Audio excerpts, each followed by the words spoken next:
Come on now. Are y'all seeing it? Yes, Oh ma'am. yeah, Okay, very, very good. seeing the Um, pretty flowers. yeah, pretty flowers in front of City Hall. So I'm delighted to bring to you all the 2021 pandemic budget. I warned everyone it's not going to be a pretty budget. We're really trying to make sure we're prepared for whatever outcome happens financially with this virus because we don't know how long it's going to go and we don't know how deep the impact's going to go. So we prepared a pretty conservative budget, I do think. As I've told you, certainly if our revenue projections start looking better than we expected and our unemployment is dropping substantially, say September or October, then I want us to revisit this and amend the budget. Conversely, if it's going the opposite direction, unemployment is still going up and revenues are going down, then we may need to revisit it before then and make further cuts. But this right now is the one that we're um, putting out there for you guys' consideration. I'm going to walk through it. I sent a PowerPoint out to the council today, and I've made some changes to it since then. So don't think that you're follow the one on the screen if you would, because there's some new slides in there that I think offer more information. Because I just finished it about 20 minutes ago. So, and you of course do have in your packet the full budget that was sent out last week, and there haven't really been any changes to that. There was one revenue item that was left out that we've added in. But, uh-oh, how do I go through it? Hmm. I was changing the slides before I shared it. If you hit your right arrow button on your keyboard. Ah, that one worked. All right, thank you. So for 2021, the status quo budget with just step increases and insurance increases would be 38,871,656. The budget that we're proposing is 38,399,898. That's $35,211,090 for operating. It's projecting 36,374,22 for revenue and 3,188,808 for capital investments. To compare the two, in 2020 we had a $39 million budget. In 2021, we're proposing a budget just a little over 38 million. It's a 1.6% decrease. To give you an idea of where we're coming from on the revenues, this compares 10 months of sales tax revenue. It shows you your local option and your state shared revenues, and this just compares July 1 through February, the end of February for 2018, 2019, and 2020. So we did those months of comparison because remember we're several months behind on getting those numbers from the state. So we were just trying to look at those and see where they might be. Looking at the property tax revenues, same months, because collections don't happen as as quickly as we would like them to always. But that shows you the 2018, the 2019, and the 2020 numbers for our property tax revenue. Now, one thing I wanted to talk about on the property tax, we always talk about what 1 cent brings in. Well, right now we're looking at it bringing in 155,540, which is about 5,000 less than we had projected for this year's budget. And we have found that that is due to the appeals that have happened. So I told you there were millions of dollars in valuations being appealed last year. Not all of those have happened yet. We have had an impact to date of 246,760 from those appeals, and there's still about another 350,000 potential impact from those appeals that's still out there. So basically, those properties were overvalued. They were granted an appeal either by the county or by the state. And the ones at the state are the ones I think that are still happening at this time. But I did want you to just kind of be aware of that property tax impact. Because as you recall, last year, we went with the certified neutral rate that was given to us by the property assessor with the understanding that we had a lot of appeals on the table and it may not shake out to bring the revenue that we were anticipating, and it has not. The total impact has been about 246. That has been 246,760. Like I said, there's an additional 353 something still out there potentially. There is no cost of living increase in this year's budget. I was hoping there would be, but with the situation as it is, I thought it prudent to remove that. The department, May I ask you a question at this time? certainly, Uh, you said there will be no COLA this year. right. Is that permanent or at this time? Well, I mean, I would consider it if revenues went through the roof. Realize the step increase remains in place, so that's 2.5%. It's just the cost of living that is not. Okay, so the answer to my question is what?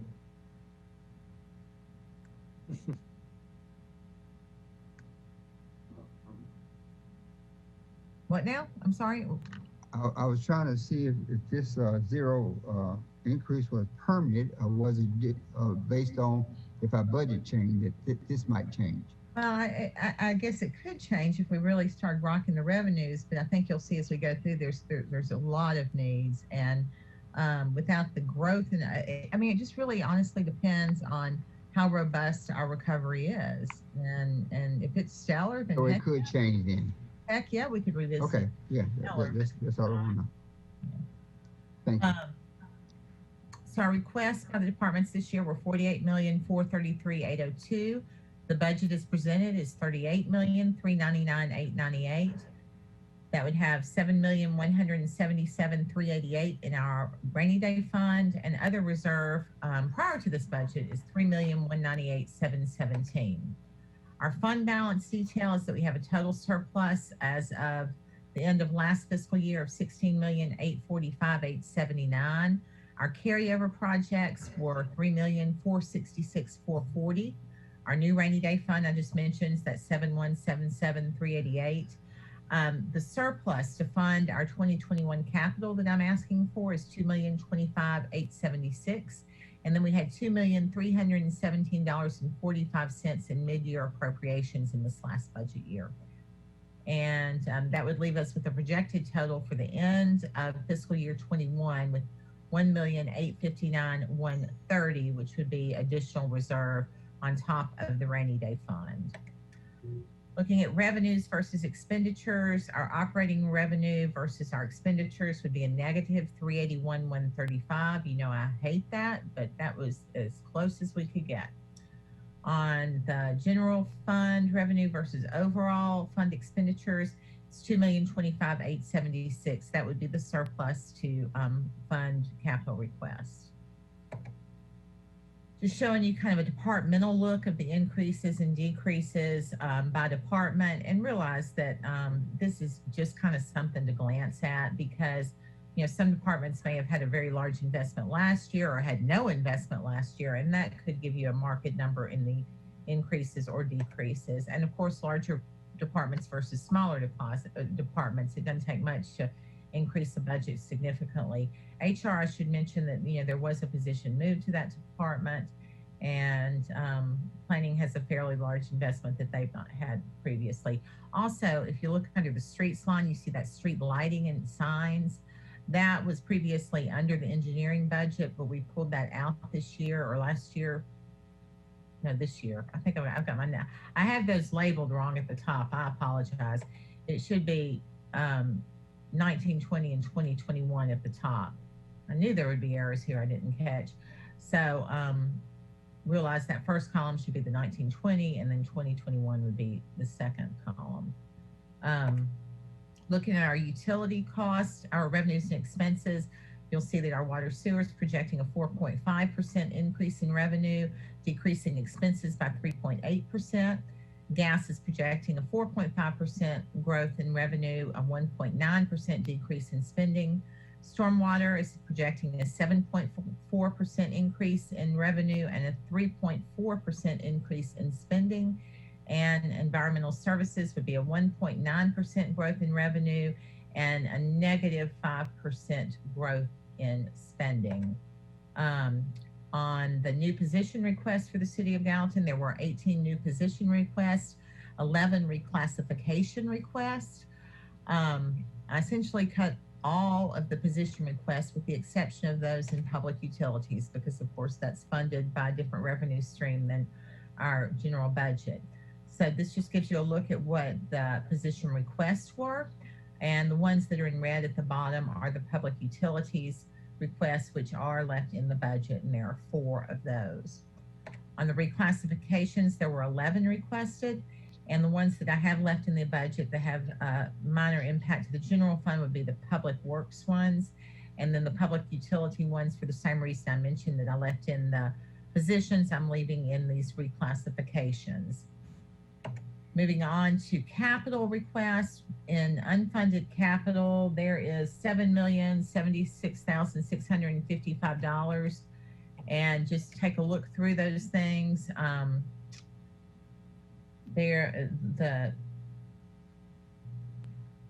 These are all things that were essentially cut from the budget. Actually, let me show you a different view. I think you might have a better sense of things.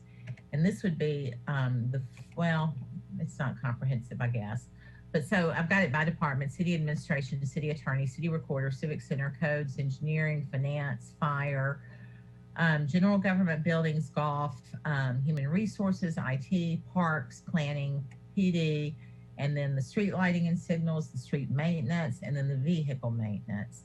So it just shows you what is unfunded and a description of what that is. And then I'll show you what's in the funded capital, and you can see that middle column is what the request was, and that second column is how much was actually funded. So these are the ones that were funded, but you'll see a lot of them were not fully funded. You know, for instance, city administration office equipment, 3,500 requests, cut it to 1,500.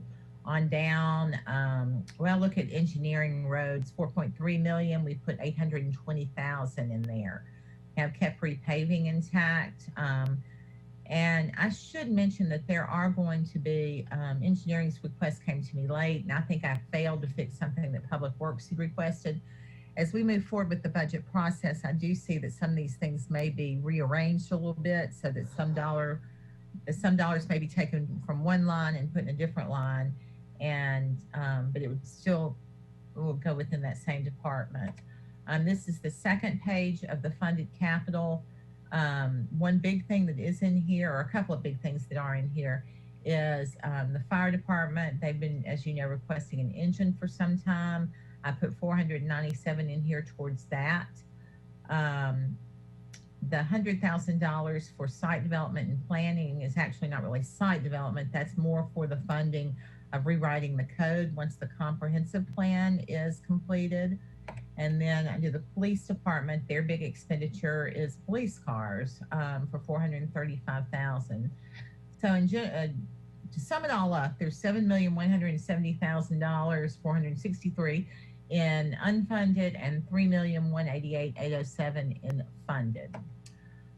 One, to just give you kind of a snapshot of our general obligation debt. Our payment this year is $2,079,050. We have a principal balance of $20,905,000 and an interest balance of $5,831,131. It will actually be a little less than that once we pay this year's payment. I think those are paid off in maybe 34 and 37. It's 2 bonds. Does that sound right, Rachel? 34 and 37? Or, well, I think that's correct. She may chime in and correct me here in a bit. Community enhancement requests. As you know, for several years, we've done those by an allocation committee. We have not had an allocation committee meeting because of coronavirus. But what I have done is I've gone in and just allocated amount of funds, considering the cuts that we have made in other areas of the city. And I'm going to propose a number that we use for funding community enhancement grants. And then once we are able to have the allocations committee together and entertain those requests from our community nonprofits, to then allocate those funds appropriately. But for starters, this was $356,000 requested by our area nonprofits for funding. And this kind of breaks down what they requested. That second column is what they requested. The first column is what they were granted in the previous year, and there are no recommended or budgeted items because I really want the allocations committee to do that. So that's a comprehensive list of everybody that has applied for funding. The total requests, like I said, are $356,130. Last year we funded $262,800, and I am proposing $236,000 this year as the budgeted amount. So that's basically what I just told you. And then that is the summary of the departmental request. The budget is presented, what remains in our rainy day fund, and what our other reserve is, which would adjust down because the other reserve actually goes down about 2 million. So that's it. That's all. And happy to take questions and discuss things or give y'all time to look it over or whatever it is that you all want to do. Make a motion to send it to council for first reading next week by Jimmy Overton. Second, Greg Hayes.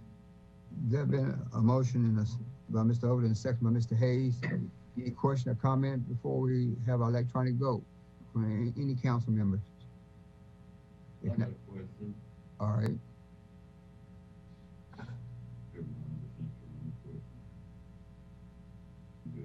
Okay. Ms. Kittrell, electronic vote on the budget to send it on? Vice Mayor Camp, Aye. Mr. Alexander, Yes. Mr. Fan, Yes. Mr. Pennell, Yes. Mr. Hayes, Yes. Ms. Love,